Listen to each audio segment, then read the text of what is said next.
पत्नी के चरित्र पर शक के चलते दादी और 2 बच्चों को जहरीला पदार्थ खिलाकर मौत की नींद सुला दिया। मामले का खुलासा नहीं हो, इसके लिए घर में रखे सामान और कपड़ों में सोडियम कंपाउंड का छिड़काव कर दिया। कुछ समय बाद लगने वाली आग को उसने रहस्यमयी आग बताकर मामले को जादू टोने का रंग देने का प्रयास किया। मामला चूरू जिले के हमीरवास थाना के गांव भैंसली का है।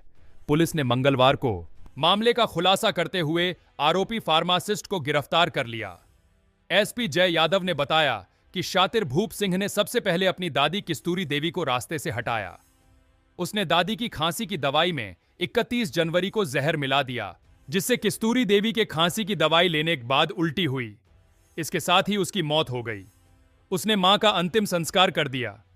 भूप सिंह के बेटे अनुराग और गर्वित उसकी दादी के पास ज्यादा रहते थे, इसलिए उसने सबसे पहले दादी को रास्ते से हटाया। इसके बाद 28 फरवरी को उसने अनुराग को खाने पीने की चीज में जहर दे दिया। जहरीला पदार्थ खाने के बाद अनुराग को भी उल्टी हुई, जिससे उसकी भी मौत हो गई। परिवार और गांव के लोग इस घटना को लेकर सख्ते में आ गए। इसके बाद 13 फरवरी को भूप सिंह ने अपने छोटे बेटे गर्वित को भी जहरीला पदार्थ खिला दिया, जिससे उसकी भी मौत हो गई। एसपी ने बताया कि भूप सिंह ने गर्वित के शव का दाह संस्कार नहीं कर उसे जमीन में दफना दिया। इसी दफनाए गए शव को पोस्टमार्टम के लिए जमीन से निकाला गया और विसरा जांच के लिए एफएसएल बीकानेर भेजी गई।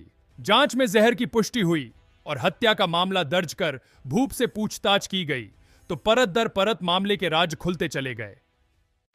इसने जो मर्डर करा वो 31 तारीख को किया, 13 तारीख को गर्वित का और 28 फरवरी को अनुराग का।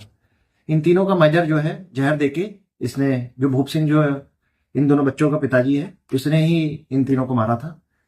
और जिस चीज से मारा, जिस जहर से मारा, क्योंकि केमिस्ट है तो इसको जहर के बारे में और ये सब पता भी था। उसने नेट पे भी सर्च करा था कि कौन सा जहर दिया जाए जिससे जल्दी मृत्यु हो जाए।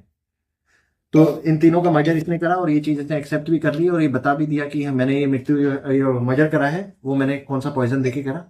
हमने जब इससे कारण पूछा कि इसने ऐसा मर्डर क्यों करा है, अपने बच्चों को ही मार दिया और अपनी दादी को मार दिया, तो ये बता रहा था कि मुझे शक था कि ये जो बच्चे हैं वो मेरे नहीं है, और इसे अपनी पत्नी के चरित्र पर भी शक था, और इसलिए इसने ये डिसाइड करा कि मैं ये जो है इन सबको मार दूंगा। सबसे पहले इसने दादी को इसलिए मारा, इसका कहना था कि जो ये बच्चे हैं ये दादी के पास ही रहते थे, इसलिए इसको मुश्किल हो रहा था बच्चों को मारने के लिए। तो इसने सबसे पहले दादी की कस्तूरी जो है 31 जनवरी 2024 को उनका मर्डर करा जहर खिला के। फिर 13 फरवरी 2024 को गर्वित का और 28 फरवरी 2024 को अनुराग का। और इसने इसके जो दादा है घर में उन्हें भी मारने का प्रयास किया, लेकिन उन्होंने वो जो दूध में मिला के दिया उन्होंने पिया नहीं, उनको कड़वा लगा। अपनी पत्नी को भी इसका प्लान था मारने का, उसको भी दिया था जहर, लेकिन उसने भी पिया नहीं, उसको कड़वा लगा, उसने भी थूक दिया था।